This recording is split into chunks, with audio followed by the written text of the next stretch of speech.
I knew something was wrong the moment I walked into the kitchen. Andrew was standing by the counter, phone pressed to his ear, his voice lowered but sharp. My mother hovered beside him, one hand gripping his sleeve like she could keep him anchored by force. My father stood a few steps away, arms crossed, his jaw set in that rigid way he used when he believed control was slipping out of his hands. "Say that again," Andrew muttered into the phone. "No, that doesn't make sense. No one noticed me at first. That was normal." On the dining table, between a plate of untouched pastries and 2 cooling mugs of coffee, lay a thin, cream-colored envelope, legal stationery. I recognized it immediately. My father noticed my eyes linger and slid the envelope closer to himself without a word, as if that small movement could still hide it. The tree lights blinked behind us, soft and cheerful, completely out of place. This is a story created by the author of the Revenge Sins channel for educational and inspirational purposes, and it does not portray any specific real-life individual. Andrew ended the call and looked up. His face had lost its usual confidence, the practiced calm he wore so well in public. "They're reviewing everything," he said. "They can't just do that without warning." My mother's voice trembled. "It's Christmas morning." "Surely they won't. They already did," Andrew snapped, then caught himself and softened his tone. "I mean, it's probably temporary." My father finally spoke. "Who else knows?" Andrew hesitated. That pause told me more than his answer. At least 3 people. Maybe more by noon. Silence fell heavy and thick. My father's eyes moved to me, sharp and assessing. "You look very calm," he said. "I slept well." I replied. It was the truth. He didn't like that. He never did. "If this is another misunderstanding," he continued, "we will handle it privately." Privately? Andrew laughed once, brittle and humorless. "Dad, this isn't private anymore." My mother turned to me then, her voice gentle in that way that always came before something cruel. "Eliza, sweetheart, whatever you're feeling, today is not the day." "I agree," I said. "Today is not the day for pretending." Andrew's head snapped toward me. "What did you do?" "I didn't do anything," I said, and watched his shoulders tense. "I stopped doing something." My father's voice hardened. "We are not doing this right now. You already did it," I said. "Last night." My mother shook her head quickly. "We asked for peace. We asked for an apology. You asked me to erase myself," I said quietly. Andrew stepped closer. "You're blowing this out of proportion." I met his eyes. For the first time, I didn't look away. "If you're listening to this story right now," I said softly, more to the room than to him, "stay with me. This didn't begin this morning, and it won't end today." My father exhaled sharply. "Enough." Andrew's phone buzzed again on the counter. None of us moved to pick it up. Outside, a neighbor laughed, snow crunching under their boots. Inside, our perfect Christmas cracked wide open, and no one knew how to put it back together. I took a seat at the table. "You should answer that," I said to Andrew. "They won't stop calling." The night before, the house had been too quiet. Dinner ended early, plates cleared without the usual small talk. Andrew excused himself first, claiming he needed to review notes for an upcoming meeting. My mother watched him go with concern that quickly turned into resolve. My father waited until the hallway light clicked off before turning to me. "Sit down," he said. I did. He placed a folder on the table between us. Thick, official, my name typed neatly on the tab. Eliza Thornton, full name.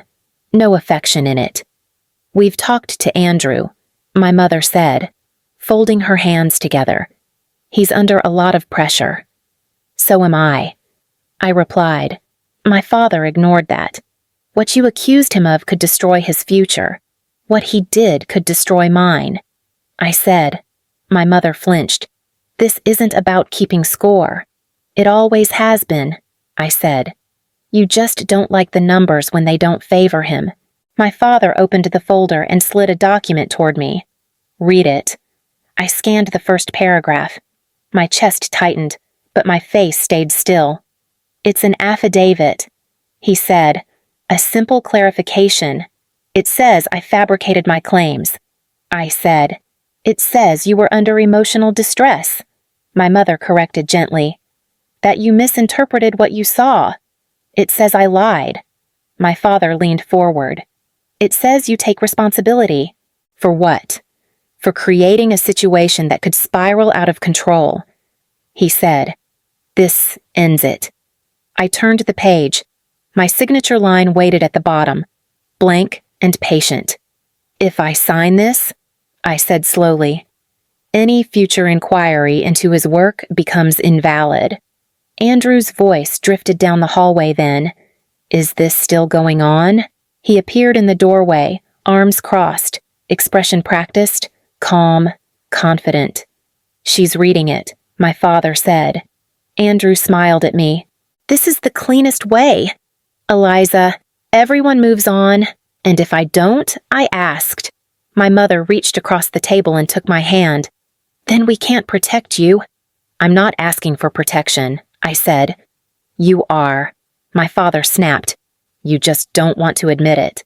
He stood and paced once behind his chair. If you refuse, we withdraw financial support immediately. Tuition, housing, everything. And we make it clear to anyone who asks that your claims were unfounded. And my recommendations I asked? He didn't hesitate. They disappear. Andrew stepped closer. You're smart. Don't be emotional. I looked at him. This is emotional for you, he shrugged. This is survival. My mother squeezed my hand harder. Sign it tonight. Apologize tomorrow morning. We'll put this behind us. I slid my hand free. You want me to lie so you can sleep. My father's voice dropped. You want to tear this family apart on Christmas?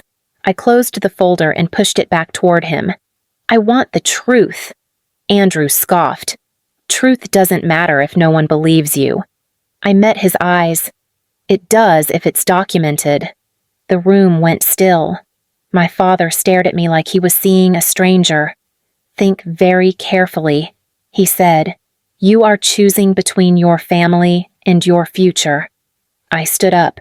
No, I said. You already chose. I'll think about what you asked. My mother opened her mouth to stop me, but I was already walking away. Behind me, the folder stayed on the table, waiting. In our family. Nothing was ever said outright. It was understood. Andrew was the one people leaned toward when they spoke. His opinions were asked for, then praised. When relatives visited during the holidays, my father would clap a hand on his shoulder and say, Tell them what you're working on now. Andrew would smile, modest but ready, already fluent in being admired. I learned early to sit back. When I was 13, I brought home a certificate from a regional science competition. My mother glanced at it, nodded once, and said, That's nice. Eliza, put it somewhere safe. The same year. Andrew won a similar competition. My parents hosted a dinner. Candles, toasts. My father called it a glimpse of his future. At 17, Andrew received his acceptance letter first. My father framed it. When mine arrived weeks later, my mother slipped it into a drawer and told me we would talk about finances later. We have to be practical, she said. Your brother's path is bigger. That word followed me for years. Bigger, louder, more important. At Christmas, Andrew's gifts were always unwrapped last, like the main event. Laptops, conferences, opportunities. Mine were thoughtful but contained. Books, software licenses, tools meant to support, not spotlight. You're so independent, my mother would say. You don't need as much. Andrew never questioned it. He grew up believing attention was a resource he had earned. I grew up believing silence was expected. Once, during a family dinner, an uncle asked what I was studying. I answered, careful not to sound proud, before I could finish. Andrew leaned in and said, "She's great with details. She helps me think through problems." Everyone smiled at him. I smiled too. It was easier. By the time we were adults, the pattern was fixed. Andrew advanced, carried by momentum and belief. I worked quietly, building things no one saw, assuming that eventually the work would speak for itself. That was my mistake. On Christmas Eve, after the ultimatum, my mother knocked on my door. She didn't come in. "You know we love you," she said through the wood. "We just worry you don't understand how fragile all this is." All of what I asked. Our family, she said. Andrew's future. I rested my forehead against the door. "You never worry about mine." There was a pause. Then, softly, "You've always been strong." Strength, in our house, was another word for absence. Down the hall, Andrew laughed at something on his phone. The sound carried easily. I stayed in my room, listening, understanding with painful clarity that this wasn't a sudden betrayal. It was the natural result of roles that had been written for us long before either of us knew how to read. I found it 2 weeks before Christmas, late at night, when my eyes were already tired enough to miss things if I wanted to. A colleague had sent me a brief message. "Have you seen this preprint? No commentary." Just a link. I opened it without expectation. Andrew's name was at the top. Beneath it, the name of his lab at the University of Washington. The abstract read clean, confident, familiar in a way that made my hands go cold. This framework introduces a stability-driven prediction model Andrew had written, capable of maintaining performance under volatile conditions. I scrolled. The architecture unfolded exactly as I had designed it, not similar, identical in its logic. The same branching decisions, the same compromise I had made months earlier when compute limits forced me to choose efficiency over elegance. I whispered, "No," to an empty room. I pulled up my own files and placed them side by side. Line after line matched in intention, even where the wording had been changed. The same failure-handling sequence, the same workaround for a data imbalance most models ignored. I remembered explaining that flaw to Andrew last summer, offhandedly, when he visited home. He had listened quietly, nodding, asking nothing. My phone buzzed. Andrew's name lit the screen. "I'm busy," he said before I could speak. "Can this wait? I'm reading your paper." I said. Silence. Then a slow exhale. "Is that supposed to mean something?" "It means you accessed my repository," I said. "During your visit. I checked the logs." "That proves nothing," he replied smoothly. "It proves you logged in at 3 different times." I said. "From this house." "You shared your credentials." He said. "That was your choice." "For testing." I said. "Not for publication." "Don't be dramatic." Andrew said. "This is how research works." "No," I said. "This is how theft works." His tone hardened. "You don't understand the scale of what I'm dealing with. I understand funding." I said. "Your project is backed by corporate money, over $200,000 in allocated resources." "That's not your concern," he snapped. "It became my concern when my work paid for it." He laughed, short and sharp. "You think anyone is going to side with you over me? I think evidence doesn't care who people like." I said. "You're tired," he said. "You're seeing patterns that aren't there." "The error margin adjustment in Section 4? I said. "The one you defended in the appendix? That was my solution. You criticized it when I proposed it." The silence this time stretched longer. "Be careful," Andrew said finally. "Accusations like this can follow you." "They already followed me," I said. "You took them with you." "I don't have time for this," he said. "We'll talk when you calm down." The call ended. I stared at the screen, at my work wearing his name, circulating freely while mine stayed hidden. The house was quiet, wrapped in the illusion of holiday peace. I didn't cry. I didn't shout. I opened a new folder on my laptop and began collecting everything: logs, timestamps, draft histories. By the time the tree lights downstairs turned off for the night, I understood something with absolute clarity. This wasn't a family argument anymore. Andrew came to my door after midnight. I hadn't locked it. I didn't need to. He knocked once anyway, not waiting for an answer before stepping inside. His confidence filled the room before he did. "So," he said, folding his arms. "You've been busy. I've been careful." I replied. He smiled, the same smile he used in interviews. "You always mistake that for bravery." "You read my files," I said. "You knew what you were doing." He didn't deny it. That was the first crack. "Do you have any idea what was at stake?" He said. "They don't fund potential. They fund certainty." "You built certainty out of my work," I said. He stepped closer, lowering his voice. "I built certainty out of your tendencies, your habits, your thinking. You never wanted the spotlight anyway. That's not yours to decide." He scoffed. "You think this is about fairness? This is about who people trust. I trusted you," I said. "That was your mistake," he replied easily. "You confuse access with ownership." I felt something settle in my chest then.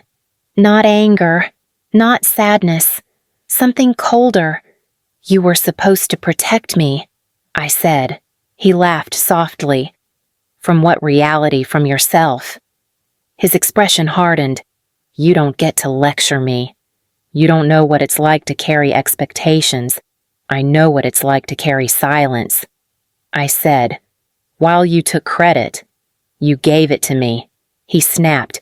"Every time you stayed quiet, every time you helped, every time you smiled and let people believe I was the one doing the thinking. That doesn't make it yours." He leaned in, close enough that I could smell the coffee on his breath. "Listen to me carefully," he said. "You were never meant to shine. You were meant to support." The words landed cleanly, deliberately. "You think they want someone like you out front," he continued, careful, hesitant, always checking for errors. "They want confidence. They want someone they can sell." "I built something that works." I said, "That should be enough." "For you, maybe," he said. "For me, it was a starting point." I looked at him, really looked. The calm, the certainty, the complete absence of remorse. "If you keep pushing this," he said, "I will make sure no one takes you seriously again. I'll tell them you're unstable, obsessive, that you imagined the similarities." "You'd lie," I said. "I already did." He replied, "And they believed me." He straightened and turned toward the door. "Go downstairs tomorrow. Apologize. Sign the paper. Let this end." He paused with his hand on the knob. "You don't win this. I'm not trying to win," I said. He glanced back, confused for the first time. "I'm done losing," I continued. The door closed behind him. I sat down slowly, my hands steady, knowing that whatever was left between us had finally been severed. I called Samuel Reed the next morning. He answered on the second ring, his voice already alert. "Eliza," he said. "I had a feeling I'd be hearing from you. I need advice," I said. "Not protection." There was a brief pause. "Come by my office." His building was quiet when I arrived, the kind of quiet that meant decisions were made there without raised voices. Samuel didn't offer coffee. He gestured to the chair across from his desk and waited while I laid everything out. The files, the logs, the side-by-side comparisons. I spoke without urgency, without apology. When I finished, he leaned back and removed his glasses. "This isn't plagiarism," he said. "This is misappropriation tied to corporate funding." "I know," I said. He nodded once. "The sponsor allocated over $200,000 based on work that isn't his. And the university. They have compliance obligations." Samuel said, "They don't move quickly, but they move thoroughly. Will you represent me? I asked. Samuel didn't answer right away. I've represented your family for decades, he said carefully. That ends here. I didn't flinch. If this proceeds, he continued, I cannot shield anyone, not your brother, not your parents. I will be obligated to disclose what I know. That's all I want. I said, disclosure. He studied me for a long moment. They'll say you're doing this to punish him. I'm doing this to stop him. I said, and to protect myself. Samuel folded his hands. Once we begin, you lose control of the narrative. I already lost it. I said, he took it. Samuel exhaled slowly. Then we proceed correctly. Evidence preservation. Formal notifications. No accusations. No emotion. I can do that. I said. I know. He replied. That's why this will be difficult for them. He stood and walked to the window, his back to me. Your parents will be furious. They already are. And your brother will panic. He already is. I said. Samuel turned back. This process won't give you the satisfaction you might imagine. I'm not looking for satisfaction, I said. I'm looking for separation. He gave a small, thoughtful nod. Then, here's what happens next. He outlined it calmly. Internal reviews, compliance notices, timelines that could not be rushed or stopped. No one will announce anything, he said, but nothing will stay hidden. That's enough, I said. Samuel picked up the folder and closed it with care. Once this leaves my office, it becomes bigger than your family. I know, I said, standing. That's the point. As I reached the door, he spoke again. You're doing the right thing. I didn't answer. I didn't need reassurance. I had already handed the truth to something that didn't bend for tradition, loyalty, or Christmas. Andrew's phone rang before anyone touched the gifts. He stared at the screen, frozen, as if the device had turned into something dangerous. My mother noticed first. Andrew, she said softly. Answer it. He didn't. The phone rang out, then rang again immediately. His hand shook as he picked it up. Hello, his voice cracked on the first word. My father stepped closer, lowering his voice. Put it on speaker. Andrew hesitated. Then he did. This is Dr. Elaine Morris from the University of Washington, a woman said, brisk and composed. Andrew Thornton, I'm calling to inform you that you have been placed on administrative research leave effective immediately. My mother let out a small gasp. There must be some mistake. Dr. Morris didn't pause. This action is procedural, pending a formal investigation into allegations concerning research integrity and funding compliance. Andrew swallowed hard. You can't just, we can, she said, and we have. The call ended. Silence flooded the room. My father turned to Andrew. What did she mean by funding compliance? Andrew's mouth opened, then closed. It's temporary, he said. They have to say that. His phone rang again. This time, my father grabbed it and answered without asking. This is Charles Thornton. The voice on the other end was male, controlled, irritated. Mr. Thornton, this is Martin Hale from the sponsoring firm's internal review board. We have received documentation indicating that proprietary research may have been misrepresented in your son's project. My father's face drained of color.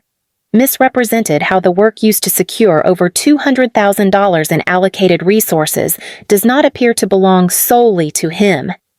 Martin said, all funding has been frozen pending review.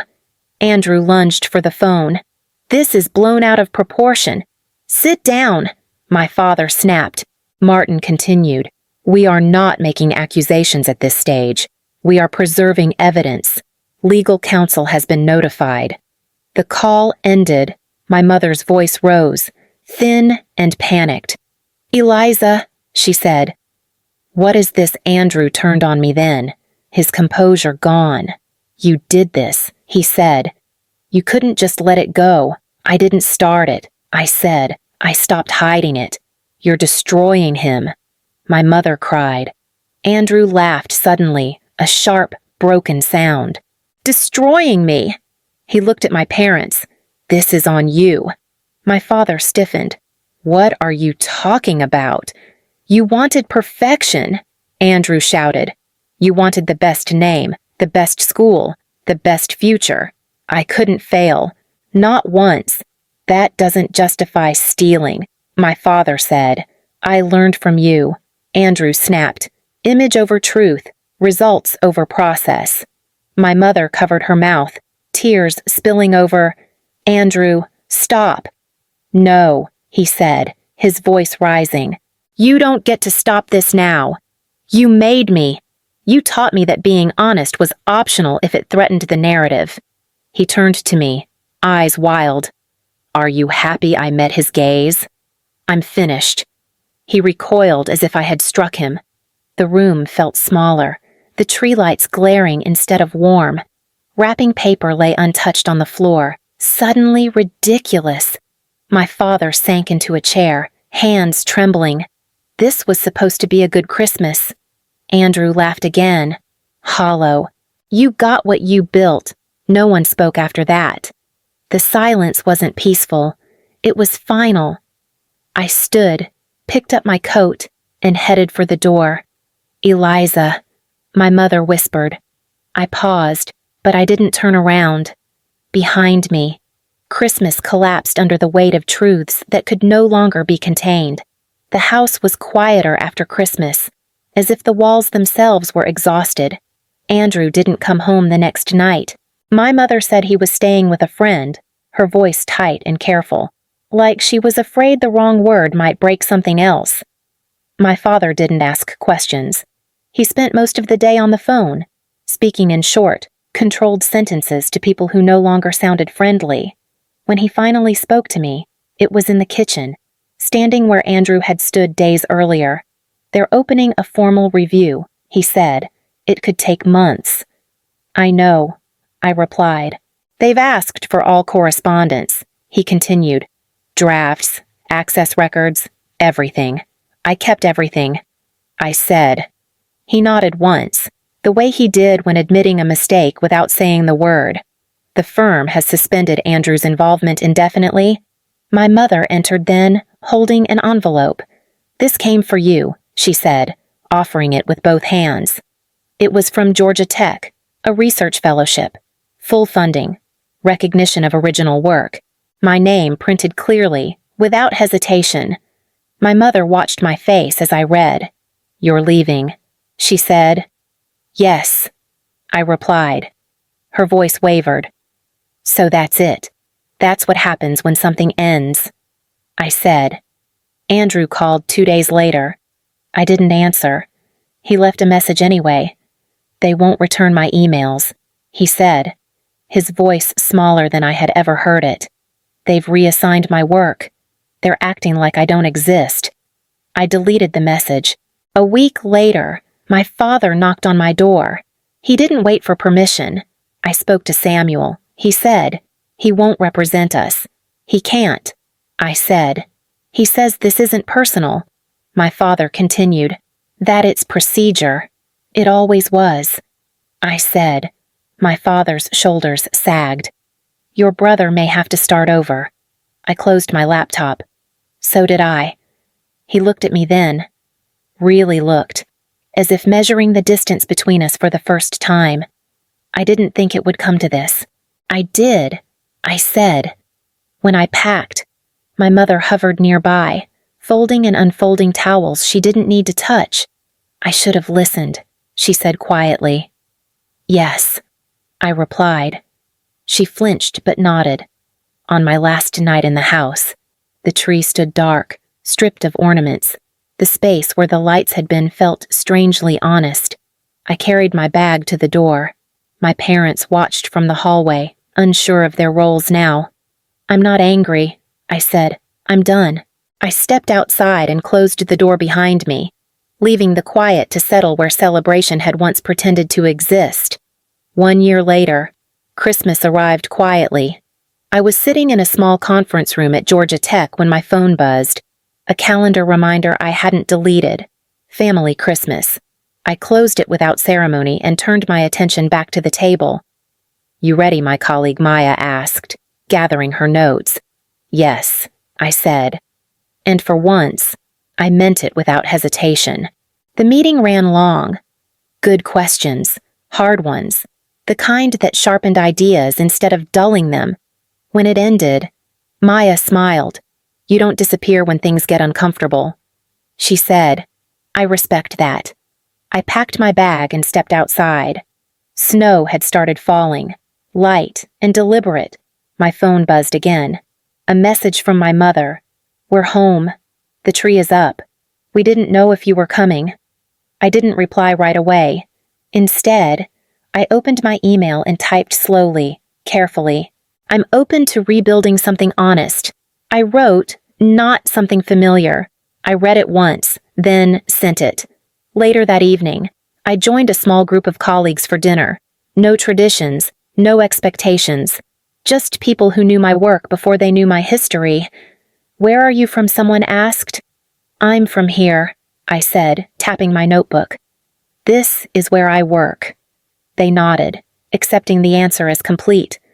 When I returned home, I listened to a voicemail my father had left earlier. His voice was steadier than before, but quieter. "We're trying to do better," he said. "No pressure. Just know that." I didn't delete the message. I didn't respond either. I poured a glass of water and stood by the window, watching the snow gather without urgency. For the first time, the holiday didn't feel like a test. If this story resonated with you, if you've ever been asked to stay silent to keep the peace, know that choosing truth doesn't make you cruel. It makes you free. And if you're carrying something similar, you're not alone. Others are listening too. I turned off the lights and let the room settle around me, steady and unafraid.